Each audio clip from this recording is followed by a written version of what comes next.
Film ini dibuka di kota Ogden Marsh. Di hari yang cerah, penduduk setempat menikmati pertandingan bisbol sekolah menengah. Namun permainan tiba-tiba berhenti ketika penduduk setempat yang bernama Rory Hamill memasuki lapangan dengan senapan di tangannya. Dia juga mengeluarkan darah dari hidungnya. Sheriff di kota itu yang bernama David mendekati lokasi kejadian dengan hati-hati sementara wakilnya yang bernama Russell mengevakuasi lapangan. David kemudian mencoba membujuk Rory agar menjatuhkan senjatanya, namun Rory tampaknya kehilangan kesadarannya. Sebaliknya, dia mengangkat senapannya sehingga David bereaksi berdasarkan instingnya dan menembak terlebih dahulu.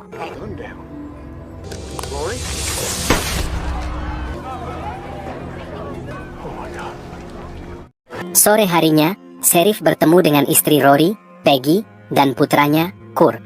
Dia meminta maaf kepada mereka. David menjelaskan bahwa Rory terlihat mabuk jadi dia tidak punya pilihan selain menembak.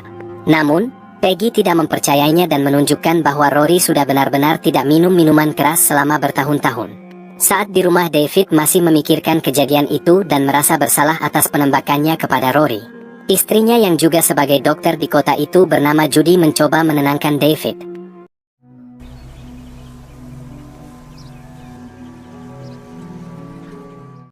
Keesokan harinya, David mendapat telepon dari laboratorium forensik dan terkejut saat mengetahui bahwa tidak ada alkohol dalam tes darah Rory. Bingung dan kesal, dia kembali mengunjungi lapangan mencari petunjuk.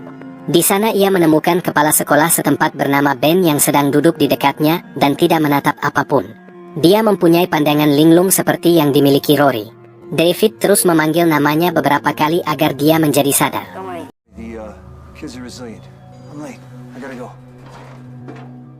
Istri David, Dr. Judy, bertemu dengan seorang wanita setempat bernama Deidre. Dia membawa suaminya Bill.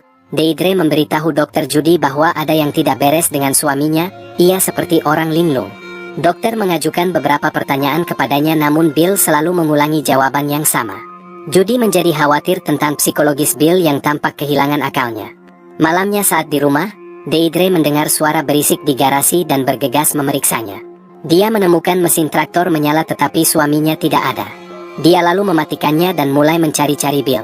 Tiba-tiba Deidre mendengar teriakan putranya yang mendorongnya berlari kembali ke rumah. Setibanya di kamar terlihat kosong, tetapi anak itu segera menghampirinya dan menyuruhnya diam. Mereka kemudian bersembunyi di dalam lemari. Anak tersebut menyebutkan bahwa ayahnya bertingkah aneh dan bahkan membawa pisau. Saat itu, mereka mendengar Bill berjalan ke atas, jadi mereka berusaha setenang mungkin. Namun pria itu tetap menemukannya dan mengunci pintu kamar itu. Mengabaikan teriakan putus asa keluarganya, ia kemudian menuangkan bensin ke seluruh rumah dan membakarnya.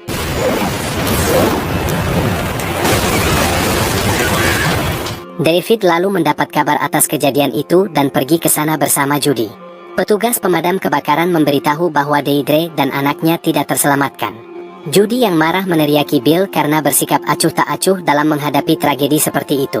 Judy juga beranggapan bahwa Bill lah yang membunuh anak dan istrinya. Namun Bill hanya balas bersiul. Kemudian, Bill dibawa ke kantor polisi untuk menunggu pemindahannya dan dia hanya berdiri di selnya tidak menatap apapun. Di tempat lain, tepat di luar kota, 3 pemburu sedang melewati rawa dan menemukan parasut tersangkut di pepohonan di dekatnya. Mereka segera menariknya keluar dari air dan menemukan mayat seorang pilot tentara. Tak lama kemudian, polisi tiba di lokasi kejadian dan Russell ingat pernah mendengar rumor tentang pesawat militer yang jatuh di rawa. Pada saat itu, hal tersebut terdengar seperti sebuah kebohongan besar karena tidak ada pemberitaan di TV atau surat kabar mengenai kejadian tersebut. David dan Russell kemudian memutuskan untuk memeriksa rawa tersebut dan segera menemukan bahwa ada pesawat di bawah air. Saat hal ini terjadi di lapangan, kamera drone memperbesar kota Ogden Marsh dengan tulisan Initiate Containment Protocol, yang artinya memulai protokol penahanan. David meneliti dari mana sumber air di kota itu berasal. Dia memastikan bahwa itu berasal dari rawa itu dan rumah pertama yang dijangkaunya adalah rumah Rory. Sebuah pesawat tentara yang jatuh ke sungai tanpa liputan berita sangatlah mencurigakan. Jadi, menurut David, Apapun yang dibawa pesawat tersebut akan mencemari air dan membuat orang sakit. Dia dan Russell mengunjungi wali kota untuk memintanya menutup pasokan air, namun pihak yang terkait menolak karena hal tersebut akan mematikan tanaman dan membuat seluruh kota bangkrut. Khawatir dengan keselamatan orang-orang yang dicintainya, David memutuskan untuk mengabaikan perintah itu dan langsung menutup pasokan air. Dia bahkan melepas katupnya sehingga tidak ada yang bisa menyalakannya kembali. Ketika mereka kembali ke kantor polisi, mereka merasa terganggu karena menemukan Bill berdarah di lantai selnya. Tampaknya dia sudah mati, tapi kemudian dia tiba-tiba terbangun seperti zombie dan mencoba menyerang mereka. Karena ketakutan, David mencoba menghubungi atasannya, namun ternyata saluran telepon dan internet tidak berfungsi. Dia kemudian keluar, dan menyadari bahwa kota itu tampak sangat sepi. Pada saat itu, sebuah mobil hitam misterius memotret David, namun ketika dia mencoba mendekat, mobil itu segera pergi. Tak lama David mendengar suara di rumah jenazah, ia buru-buru mengampiri dan masuk ke dalam. Di sana ia menemukan salah seorang pengurus mayat menjadi gila dan mencoba menyerangnya, namun David berhasil mengalahkannya.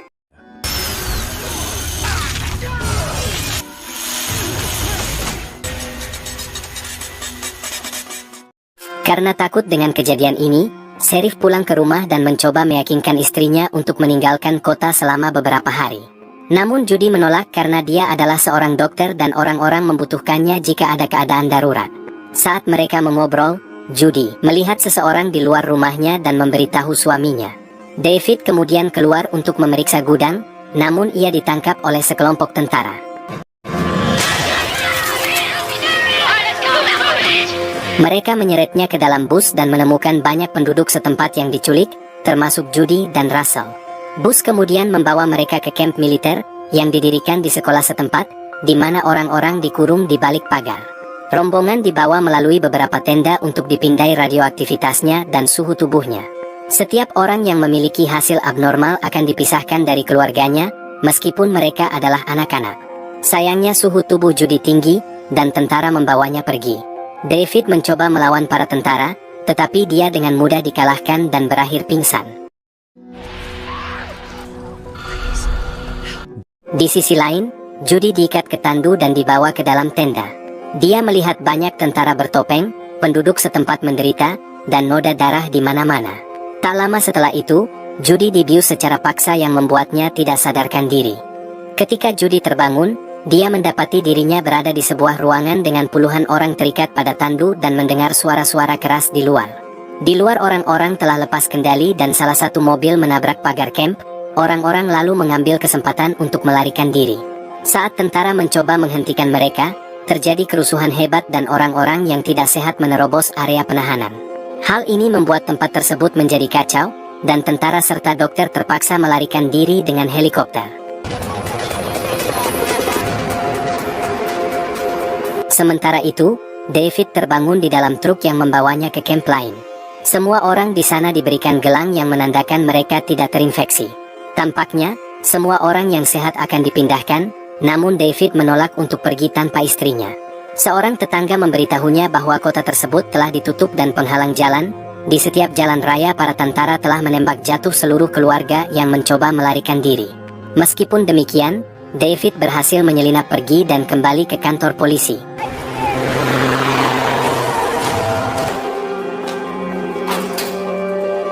Dia menemukan senjatanya dan segera diikuti oleh wakilnya Russell. Keduanya langsung bersembunyi ketika mendengar suara mobil hitam yang sama tadi melaju di luar. David kemudian menjelaskan bahwa Judy hanya demam karena dia hamil dan meyakinkan Russell untuk membantu menyelamatkannya. Sementara itu, Judy melihat temannya bernama Becca di tandu terdekat dan mereka mengobrol. Namun mereka diganggu oleh kepala sekolah band yang berlumuran darah dan membawa garpu jerami. Ia jelas terinfeksi dan mulai berpindah-pindah ruangan membunuh pasien. Tak lama dia akhirnya mendekati Becca, tapi sebelum dia bisa menikamnya, Judy berteriak untuk mengalihkan perhatiannya. Ben kemudian berjalan ke arahnya dan mengangkat garpu untuk menghabisinya, namun David dan Russell tiba tepat pada waktunya dan menembaknya hingga tewas. Mereka kemudian menyelamatkan dua wanita itu dan pergi keluar di mana mereka menemukan mayat ada di mana-mana.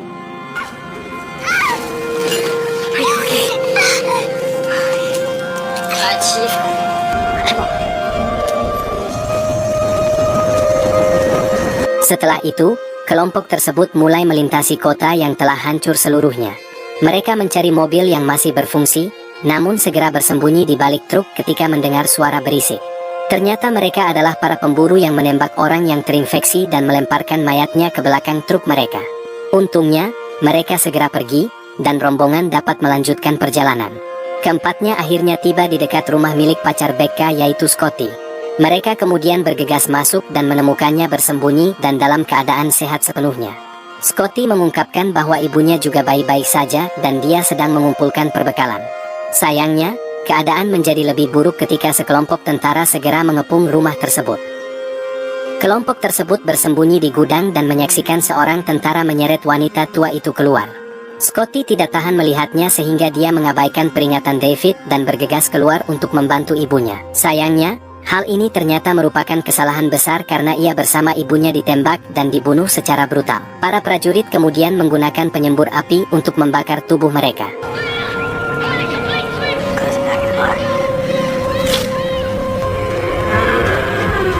Keesokan paginya, kelompok tersebut sampai ke rumah David. Russell lalu mencoba memperbaiki mobil tua milik David. Yang lain mengumpulkan perbekalan sementara Judy memutuskan untuk mampir ke kamar bayi untuk mengucapkan selamat tinggal. Tanpa sepengetahuannya, salah satu rekannya yang terinfeksi Peggy berada di belakangnya. Beberapa saat kemudian, David mendengar suara berisik dan bergegas ke kamar bayi dan menemukan Judy terikat di kursi. Kurt yang terinfeksi kemudian melompat entah dari mana untuk menyerangnya. Namun David mendorongnya menjauh dan berhasil menikam Peggy dengan pisau di dekatnya.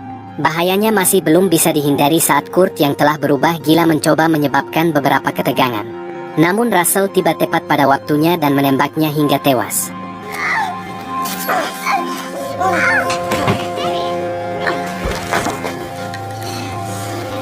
Kemudian rombongan tersebut pergi dengan mobil dan setelah mengemudi beberapa saat, Becca mulai terbatuk-batuk. Russell berpikir dia mungkin terinfeksi sehingga menyebabkan pertengkaran di antara semua orang.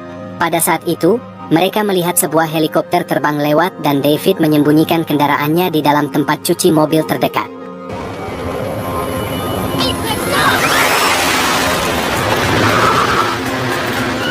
Saat mereka menunggu helikopter pergi, Becca melihat seseorang di luar, kemudian tiba-tiba mulai bergerak saat mesin cuci dihidupkan.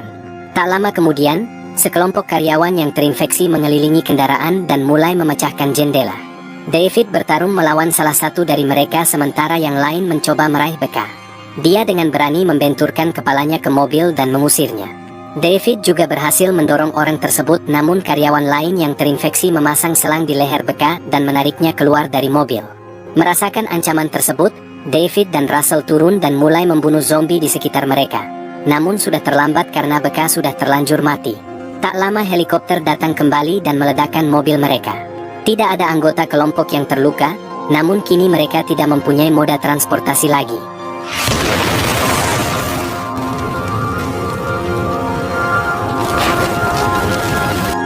Dalam adegan berikutnya, ketiganya yang tersisa mulai berjalan dan akhirnya menemukan truk, namun percuma juga karena ban sudah rusak terkena paku. Saat itu, mereka melihat mobil hitam misterius mendekat. Russell dengan cepat mengambil paku tersebut dan melemparkannya ke jalan, menyebabkan mobil misterius itu terbalik dan jatuh. Segera setelah itu, seorang agen merangkak keluar dan David menyudutkannya, menuntut penjelasan. Agen tersebut akhirnya mengungkapkan bahwa pesawat yang mereka temukan di rawa telah membawa prototipe senjata biologis yang dirancang untuk mengganggu stabilitas populasi. Pesawat tersebut sebenarnya sedang dalam perjalanan menuju Texas untuk dihancurkan, namun pesawat tersebut akhirnya jatuh di dekat Ogden Marsh. Setelah mendengar hal ini, David yang marah meninju pria tersebut dan menuntut agar dia membantu mereka sekarang. Namun Russell, yang semakin agresif, membunuh pria tersebut dengan sebuah tembakan. David dan Judy khawatir dengan keadaan Russell yang telah mulai berubah menjadi agresif dan lepas kontrol. Dia kemudian membuang semua peluru senapannya dengan menembak ke udara. Setelah itu, dia menatap ke langit dan akhirnya mengakui bahwa dia telah terinfeksi. Russell menyadari bahwa dia akan menjadi zombie, tapi dia hanya ingin berjalan bersama David dan Judy sedikit lebih lama agar dia tidak merasa kesepian. Beberapa waktu kemudian, kelompok tersebut menemukan bahwa jalan menuju jalan raya utama diblokir, namun Russell mengatakan bahwa dia dapat mengulur waktu. David kemudian memberinya pistol, dan dalam tindakan pengorbanan yang heroik, Russell berlari ke arah para prajurit untuk mengalihkan perhatian mereka. Dia mencoba menggunakan senjatanya namun langsung ditembak jatuh.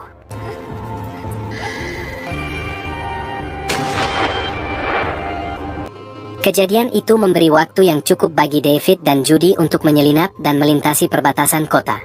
Mereka akhirnya sampai ke pompa bensin dan menemukan 3 truk berisi muatan yang seharusnya mengevakuasi orang-orang yang sehat. Di dalamnya ada beberapa mayat dengan selongsong peluru di lantai yang menandakan bahwa ini adalah rencana pemerintah selama ini. Untungnya, ada juga truk fungsional yang diparkir di dekat pompa bensin. Setelah itu, David menuju ke garasi terdekat untuk mengumpulkan perbekalan dan pelarian mereka. Di sana, ia menemukan radio tentara yang ditinggalkan menyiarkan pesan yang mengatakan bahwa kota tersebut akan dijatuhkan nuklir dalam 30 menit.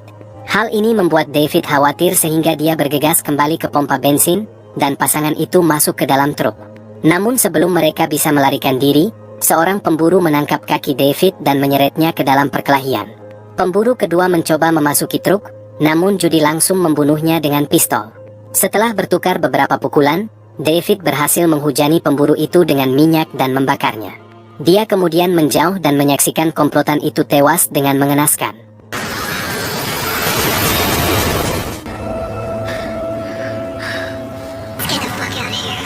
Segera setelah itu, pasangan itu masuk ke dalam truk dan akhirnya meninggalkan kota.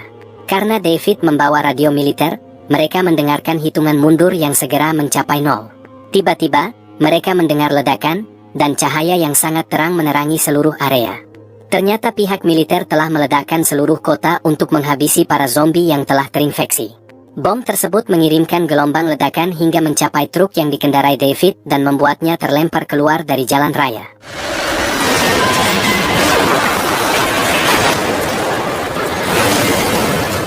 Beberapa saat kemudian, David merangkak keluar dari truk yang terbalik dan berhasil menyelamatkan Judy. Mereka kemudian dengan hati-hati berjalan ke tengah jalan dan menyaksikan kampung halaman tercinta mereka musnah. Pasangan ini kini mulai melakukan perjalanan ke kota terdekat dengan harapan dapat memulai hidup baru.